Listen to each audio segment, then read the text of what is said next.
Good morning, students. Today I will start endomembrane system. आज हम शुरू करेंगे अंतःकला तंत्र।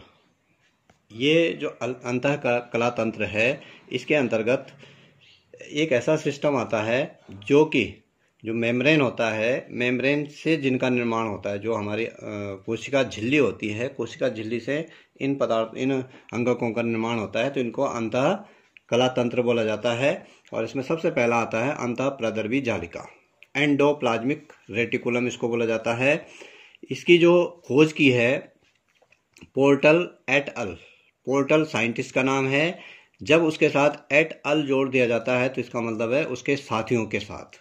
एट अल का मतलब होता है उस पोर्टल और उसके साथियों के द्वारा 1945 में अंतःप्रद्रवी जालिका की खोज कोशिका द्रव्य में महीन और साखित दोहरी झिल्लीदार नलिकाओं के रूप में उसकी खोज की गई। एक अनियमित जाल जैसी संरचना उन्होंने देखी जिसका नाम एंडोप्लाज्मिक रेटिकुलम अंतःप्रद्रवी जालिका रखा गया। ये जो संरचनाएं हैं केंद्रक कला से लेकर और कोशिका कला, जो केंद्रक कला मीन्स न्यूक्लियर मेम्ब्रेन, जो केंद्रक के बाहर जो झिल्ली होती है उसको केंद्रक कला बोला जाता है, वहां से लेकर और कोशिका द्रव्य तक फैली रहती है, एक जटिल जाल बनाती है। इसे अंतःप्रद्रवी जालिका, एंडोप्लाज्मिक रेटिकुलम इसको कहा जाता है। आकृति के आधार पर अगर हम देखें तो ये 3 प्रकार की होती है। इसमें जो है 3 प्रकार की संरचनाएं पाई जाती है। एक होती है सिस्टर्नी, इनको बोला जाता है सिस्टर्नी। ये 40 से 50 मिली माइक्रोन लंबी चपटी नलिकाएं होती है जो कि केंद्रक के चारों ओर समांतर पट्टियों के रूप में व्यवस्थित होती है। केंद्रक के चारों ओर व्यवस्थित होती है। इनकी सतह पर राइबोसोम पाए जाते हैं। जो इनकी सरफेस होती है उस पर राइबोसोम, असंख्य राइबोसोम पाए जाते हैं। दूसरी संरचना है इसमें थैलियां, जिसको वेसिकल्स कहा जाता है। ये 20 से लेकर 500 एंगस्ट्रॉम व्यास की होती है और गोलाकार और अंडाकार संरचनाएं होती है। तीसरी जो संरचना है इसमें वो होती है नलिकाएं, ट्यूबुल्स उनको बोला जाता है। ये नलिकाकार रचनाओं की आकृति एवं व्यवस्था में अनियमित होती है। इनकी व्यवस्था जो होती है अनियमित होती है। अतः 8 प्रद्रवी जालिका 2 प्रकार, ये जो अंतःप्रद्रवी जालिका होती है ये 2 प्रकार की होती है। एक होती है चिकनी भित्ति वाली अंतःप्रद्रवी जालिका, स्मूथ एंडोप्लाज्मिक रेटिकुलम इसको बोला जाता है। ये इनकी जो सतह होती है सपाट और चिकनी होती है, स्मूथ होती है। इन पर राइबोसोम नहीं पाए जाते हैं। ये जो चिकनी भित्ति वाली अंतःप्रद्रवी जालिका होती है इन पे राइबोसोम नहीं पाए जाते हैं। ये उन कोशिकाओं में अधिकता से पाए जाते हैं जिनमें स्टीरॉइड्स और वसा का संश्लेषण ज़्यादा होता है। जैसे ब्रिक हो गया, ब्रिक की नलिकाएं हो गई, आंत्र की कोशिकाएं हो गई, इनमें जो है ग्लाइकोजन संग्रह करने वाली जो कोशिकाएं होती है इनमें ये पाई जाती है। दूसरी होती है खुरदरी भित्ति वाली अंतःप्रद्रवी जालिका, रफ वॉल्ड एंडोप्लाज्मिक रेटिकुलम उसको बोला जाता है। इनकी सतह पर राइबोसोम पाए जाते हैं जिसकी वजह से खुरदरी प्रतीत होती है। कार्य है इनके, जो एंडोप्लाज्मिक रेटिकुलम है इनके कार्य है, जो खुरदरी अंतःप्रद्रवी जालिका है जिसमें कि राइबोसोम पाए जाते हैं, राइबोसोम के अंदर प्रोटीन का संश्लेषण होता है। और जो स्मूथ होती है, चिकनी भित्ति वाली होती है जिनमें कि राइबोसोम नहीं पाए जाते हैं, उनका काम है ग्लाइकोजन या वसा का संश्लेषण और संचयन करना। इसके अलावा इनका काम होता है डिटॉक्सिफिकेशन, मतलब जो विषैले पदार्थ है उनको नष्ट करने का कार्य इसका होता है। अभिगमन तंत्र में भी ये कार्य करते हैं। इसके अलावा कोशिका को आंतरिक शक्ति प्रदान करते हैं। कैल्शियम जो है मुक्त कर और ग्रहण करते हैं, बाहर छोड़ते हैं और अंदर छोड़ते हैं। पेशीय संकुचन इनके द्वारा किया जाता है और कोशिका विभाजन के दौरान आवरण बनाने के काम आते हैं। जो 3 प्रकार की अंतःप्रद्रवी जालिकाएं होती है, इनके जो 3 कोशिकाएं होती है ये 3 प्रकार की इस प्रकार से होती है। ये सिस्टर्नी होती है, लंबी लंबी ट्यूबुल्स जो कि केंद्रक के चारों ओर पाई जाती है। ये वेसिकल्स है जिनको कि हम थैलियां बोलते हैं। और इस प्रकार से ये ट्यूबुल्स है जिनको कि हम नलिकाएं बोलते हैं। 3 प्रकार के होते हैं। यहाँ पर जो है जो 2 प्रकार के हमने पढ़ी, चिकनी भित्ति वाली और खुरदरी भित्ति वाली, ये जो जिनमें राइबोसोम पाए जा रहे हैं ये रफ एंडोप्लाज्मिक रेटिकुलम है, खुरदरी अंतःप्रद्रवी जालिका जिनमें कि राइबोसोम पाए जाते हैं। ये वाले स्मूथ है जिनमें कि राइबोसोम नहीं पाए जाते हैं। तो इस प्रकार से ये एंडोप्लाज्मिक रेटिकुलम जो अंतःकला सिस्टम तंत्र है उसमें दूसरी जो संरचना होती है वो कहलाती है गोल्जी काय या गोल्जी बॉडी या इसको गोल्जी एपरेटस कहा जाता है। जो पादप कोशिका है, जंतु कोशिका में इनको गोल्जी काय, गोल्जी बॉडी या गोल्जी एपरेटस कहते हैं। पादप कोशिकाओं में इन्हें डिक्टियोसोम कहा जाता है। जो प्लांट सेल्स होती है उनमें डिक्टियोसोम या लाइपोकॉन्ड्रिया भी इनको बोला जाता है। इनकी खोज जो है कैमिलियो गोल्जी ने की थी 1898 में। कैमिलियो गोल्जी के कारण इनके द्वारा इनकी खोज की गई, इसलिए इनका नाम गोल्जी एपरेटस रख दिया गया। ये विभिन्न प्रकार की चपटी और कटोरी नुमा संरचना थैलियों का समूह होता है, जो कि प्रत्येक समूह में 4 से 10 थैलियां होती है। कहीं कहीं पर एंडोप्लाज्मिक जो जालिका से जो है ये जुड़ी होती है, क्योंकि ये अंतःकला तंत्र में ये पाई जाती है। और प्रत्येक चपटी थैली किनारे पर कुछ मुड़ी हुई होती है। इस प्रकार से ये जो है किनारों पर मुड़ी होती है और जिसके कारण उत्तल अवतल दिखाई देती है। ये थैलियां जो है इस प्रकार से दिखाई देती है। उत्तल सतह को फॉर्मिंग या जिसे फेस सिस फेस भी बोला जाता है और अवतल सतह को मैच्योरिंग फेस बोला जाता है। तो इस प्रकार से ये जो है ट्रांसफेज या मैच्योरिंग फेस को बोला जाता है। अब गोल्जी जो काय है ये संरचना इसकी होती है गोल्जी उपकरण की। ये लंबी लंबी इसमें लंबी लंबी नलिकाएं पाई जाती है सिस्टर्नी, और ये ट्यूबुल्स होते हैं और ये सेक थैली नुमा संरचना इसमें पाई जाती है। ये न्यूक्लियस के ठीक ऊपर होता है, केंद्र के ठीक ऊपर। गोल्जी उपकरण के कार्य। गोल्जी उपकरण पैकिंग का कार्य करता है। सबसे पहली बात तो ये पैकिंग का कार्य करता है। इसका काम जो भी पदार्थ कोशिका के अंदर बनते हैं उनको पैक करता है और कोशिका से बाहर भेजने का कार्य इसके द्वारा होता है, जहां भी उसकी आवश्यकता होती है। जैसे प्रोटीन का संश्लेषण हो गया, वसा का संश्लेषण हो गया या कोई अन्य पदार्थ बन गया तो उसको पैक करता है। पैक करके जो है उसको बाहर भेजने का कार्य गोल्जी उपकरण के द्वारा किया जाता है। दूसरा कार्य है इसका कोशापट्ट का निर्माण, सेल प्लेट फॉर्मेशन।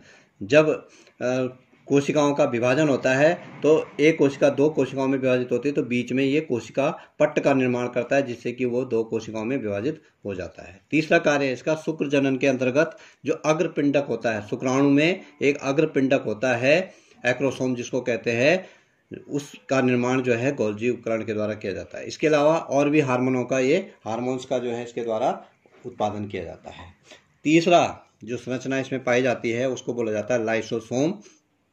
लाइसोसोम की जो खोज की गई वो क्रिश्चियन डी दवे के द्वारा इसकी खोज 1949 में की गई थी। और ये केवल जंतु कोशिकाओं में पाया जाता है क्योंकि इसके अंदर ऑक्सीडेटिव एंजाइम पाए जाते हैं, ऑक्सीकारक एंजाइम पाए जाते हैं, और ये लाइसोसोम केवल जंतु कोशिकाओं में पाया जाता है। ये पादप कोशिकाओं में नहीं पाया जाता है। इसमें अपघटनीय एंजाइम से भरी हुई थैलियां होती है। इनके फटने पर कोशिका में ये एंजाइम मुक्त होकर कोशिकाओं का पाचन कर देते हैं। अगर ये फट जाएं तो ये अन्य कोशिकांग जो होते हैं उनको भी खा जाते हैं।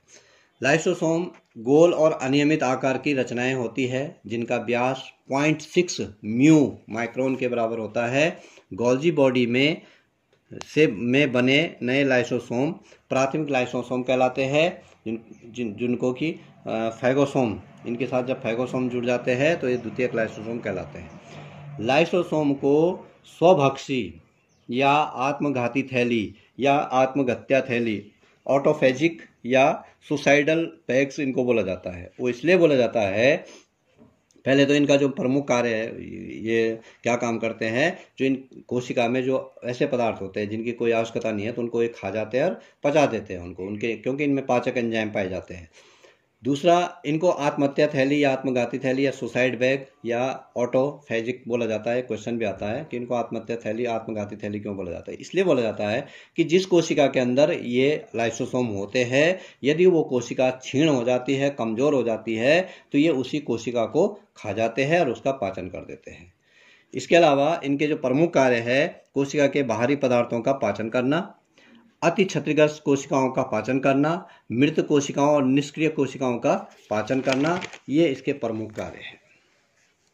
यहाँ पर जो है किस प्रकार से ये काम करते हैं फैगोसोम। देखिए ये गोल्जी उपकरण है। गोल्जी उपकरण से जो है प्राथमिक लाइसोसोम बनते हैं, फिर द्वितीयक लाइसोसोम बनते हैं, और ये रेजिडुअल, यहाँ से भी जो है रेजिडुअल बॉडी आती है। इस फैगोसोम ये ठोस पदार्थ को खाते हैं, फैगोसोम बन जाते हैं। और इस प्रकार से जो है ये किसी भी प्रकार से जो है ये इनका जो निर्माण होता है गोल्जी उपकरण से भी होता है और अंतःकला से भी होता है इनका निर्माण। चौथी जो संरचना इसमें पाई जाती है उसको बोला जाता है रसधानी या रिक्तिका, वैक्यूल उसको बोला जाता है। ये कोशिका द्रव्य में उपस्थित कोशिका द्रव्य विहीन नॉन साइटोप्लाज्मिक होती है। प्रमुखता ये जो है पादप कोशिकाओं में पाई जाती है और इसका आकार भी बड़ा होता है। जंतु कोशिकाओं में अक्सर इसका अभाव होता है, अगर होती भी है तो एक आध छोटी छोटी रिक्तिकाएं पाई जाती है, नहीं तो जो है ज़्यादातर ये पादप कोशिकाओं में पाई जाती है। और ये झिल्ली द्वारा पृथक करती है। एक झिल्ली जो है इनके बाहर से होती है जिसको कि टोनोप्लास्ट कहा जाता है। कोशिका रस से वो भरा रहता है।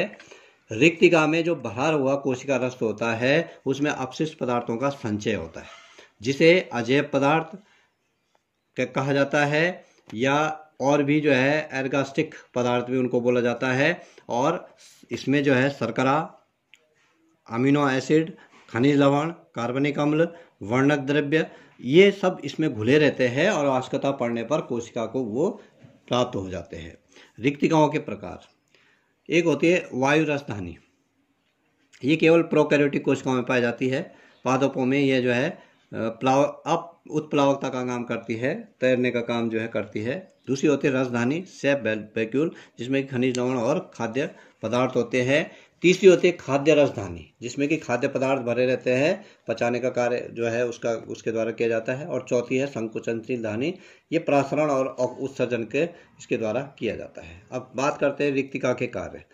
रिक्तिका का पहला कार्य है खाद्य पदार्थों और खनिज लवणों का संग्रहण और सांद्रण यह करता है। उत्सर्जी पदार्थों का संचय करता है।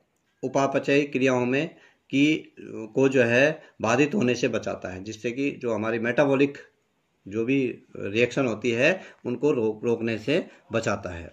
कोशिका में प्रासरणीय और स्फीति दाब के लिए रिस्पॉन्सिबल होता है। ये जो प्रासरण होता है कोशिका में, टर्जिडिटी जो होती है वो इसी के कारण होती है।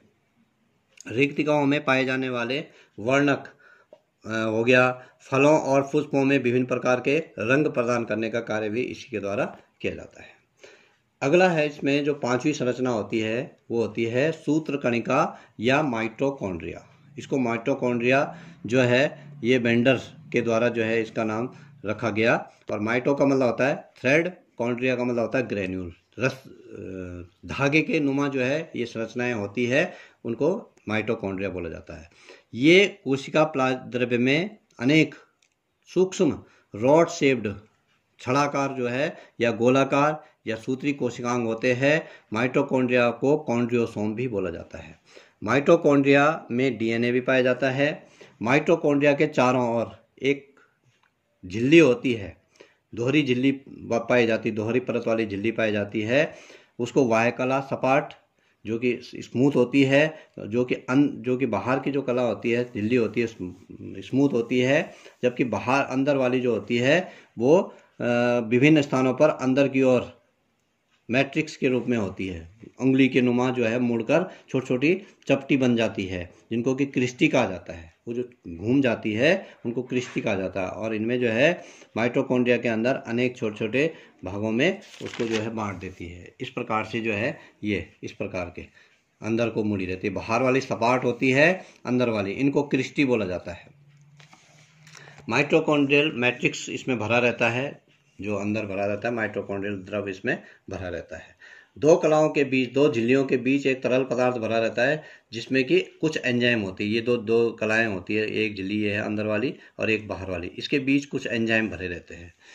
क्रिस्टी की सतह पर असंख्य टेनिस के रैकेट के आकार के सूक्ष्म कण पाए जाते हैं। इस प्रकार के जैसे टेनिस का रैकेट होता है, ये इसी आकार के जो है कुछ सूक्ष्म कण पाए जाते हैं। इनको जो है F1 पार्टिकल बोला जाता है। F1 कण इनको जो है इसके अंदर बोला जाता है।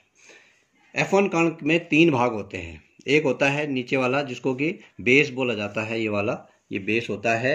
और ये स्टॉक होता है, ये वाला ब्रिंथ होता है। और ये वाला जो है इसका हेड या सिर होता है। माइटोकॉन्ड्रिया की अंदर की जो झिल्ली होती है उसमें श्वसन श्रृंखला, रेस्पिरेटरी चेन एवं ऑक्सीफॉस्फोरिलेशन जो है इसमें होता है, और एंजाइम उसमें जो है उपस्थित होते हैं, जो कि विभिन्न प्रकार के जो क्रियाएं होती है वो माइटोकॉन्ड्रिया के अंदर होते हैं। इसमें राइबोसोम पाए जाते हैं 70S, डीएनए भी पाया जाता है और आरएनए भी इसमें जो है उपस्थित होते हैं। माइटोकॉन्ड्रिया में जो डीएनए पाया जाता है वो सर्कुलर डीएनए पाया जाता है। ये जो है ये वाला है, ये बाहरी झिल्ली है। अगर हम इसका कार्ड देखें तो ये बाहरी झिल्ली है, ये अंतः झिल्ली है। अंतः झिल्ली क्रिस्टी के रूप में मुड़ी हुई है और उस पर F1 पार्टिकल लगे रहते हैं इस प्रकार से। इन F1 पार्टिकल का काम होता है भोजन का ऑक्सीकरण करने के लिए आवश्यक एंजाइम प्रदान करना।